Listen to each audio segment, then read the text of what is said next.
Immigration is one of the big issues this legislative session, but a bill that would have required local law enforcement to enter into agreements with ICE is now dead after it was revived using a controversial strategy called radiator capping. Justin Core joins us now. Justin, this all started with a bill on E-Verify. That's right. This was a bill sponsored by Senator Mark Harris. Would have required all public agencies to use the federal E-Verify program to verify the legal immigration status for new employees. Also, businesses that worked with state and local governments, if they were big enough, would also have to use E-Verify. This passed the Senate a month and a half ago. When the full House finally took it up this morning, it was a whole different bill, literally. Representative Jordan Redmond and others amended the bill by deleting it. They replaced it with a bill to require local law enforcement to enter into a memorandum of agreement with Immigration and Customs Enforcement. Opponents pointed out that most sheriffs in the state are against this, while supporters said this was their last shot at passing an immigration bill. We're here to do a specific service. We're here to represent our district. And I think about the fact of those individuals in our community who are on the front lines, who walk out the door every day and don't know if they will walk in that door at night. And these individuals are saying to us, please don't. Why would we ignore them? Immigration reform is probably the #1 issue in the country, and I know in my district I constantly hear about that. And this body has not been able to get any meaningful immigration reform done this year. This is the last opportunity that I believe that we have.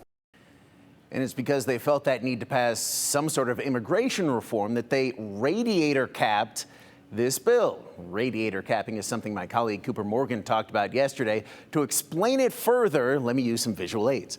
This was the earlier E-Verify bill that hit the House. They deleted it by taking that off, and then let me grab my stapler here, totally replacing it with that ICE bill, that other bill. So it was like an amendment, but not really. They replaced it with essentially a whole other bill that died in the Senate earlier. Now, this new/old bill passed the House this morning, 37-29. So it's technically a bill the Senate already approved because it had that same bill number. It bypassed a big step, and the Senate just needed to accept the amendments, which are normally small changes, but this time was a wholesale replacement. How'd that go?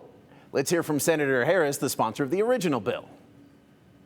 I ask unanimous consent that the Senate not concur in the House amendments to Senate Bill 1247A5 as amended in the House. Yeah, Harris said this particular radiator capping violated Senate rules. The Senate agreed, and so the new and the old bills are now dead. Harris said to the House, essentially, you were going to shenan and then shenan again, and I wasn't having it. We also heard during the House debate, Speaker of the House accusing the Senate of doing the exact same thing, so they felt justified in their radiator capping. Didn't work, though. I laugh because this is all shenanigans here. Oh, it's the end of the session, so this is where things usually get a little crazy.